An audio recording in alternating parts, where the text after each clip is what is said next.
Alors on parle des 500 ans de la Réforme. Pour toi, qu'est-ce que ça signifie à être en réformation?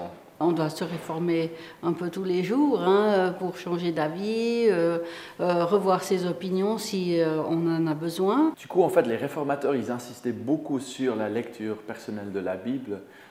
Quel est ton rapport avec la Bible? Comment tu trouves ce document? Alors, je trouve la Bible, c'est un livre merveilleux, c'est un livre qui est très intéressant. J'étais ce matin encore au groupe de prière du Conseil national qui disait que, je ne sais plus exactement la parole, mais en fait, on doit avoir un nouveau cœur et pour essayer de changer aussi notre vie et ce qu'on peut changer dans le monde. Quel serait un conseil de ta part ou pourquoi ça vaudrait encore la peine de se confronter à ce texte de la Bible? Pour moi, c'est quand même une histoire éternelle de l'humanité et c'est une histoire, à mon avis, importante parce que tous les jours, on peut en avoir besoin et chercher du réconfort et de l'espoir. Donc, il me semble que ça serait important que ça soit encore encouragé dans les familles. Et je dois bien remarquer, hélas, que ça ne l'est plus.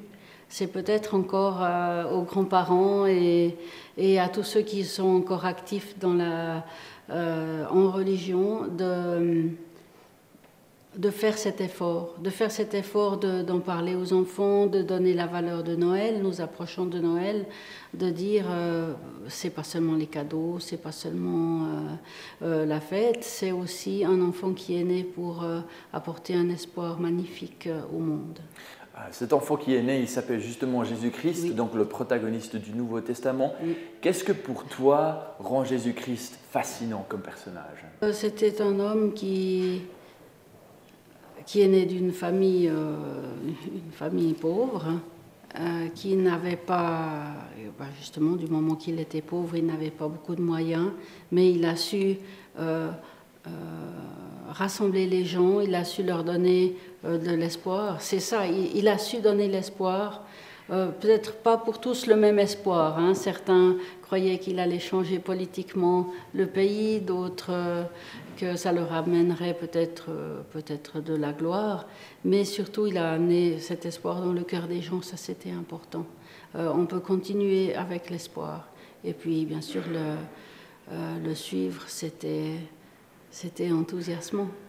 Justement, une des notions clés des réformateurs, c'était la foi, Oui. la lecture de la Bible qui devrait produire la foi. Pour toi, personnellement, qu'est-ce que signifie ce terme un peu des fois abstrait de foi? C'est être certain que Dieu est le chemin, que Jésus est le chemin, plutôt, pour aller à Dieu, et en être certain, voilà. Avancer avec cette certitude. Qu'est-ce que c'est la grâce et comment l'implémenter plus dans la politique peut-être? Je sais qu'on dit toujours « donne-nous la grâce ». Donc c'est un bienfait qui doit arriver, qui doit nous être donné par la force de l'esprit. Quand quelque chose que je demande ou peut-être que j'aimerais qu'on m'évite, une douleur, quelque chose de trop difficile qui m'est évité, pour moi c'est aussi de la grâce. Quelle serait une des valeurs judéo-chrétiennes que tu aimerais plus voir dans la politique actuelle? Dans la politique actuelle, c'est vrai que les temps sont un petit peu plus se sont durcis en politique et peut-être un petit peu plus de respect les uns des autres et d'accueil pour les avis différents, peut-être les personnes différentes. Ça ne veut pas dire qu'on doit ouvrir son discernement, nos portes et nos cœurs, mais on doit quand même essayer de comprendre, essayer d'être accueillant.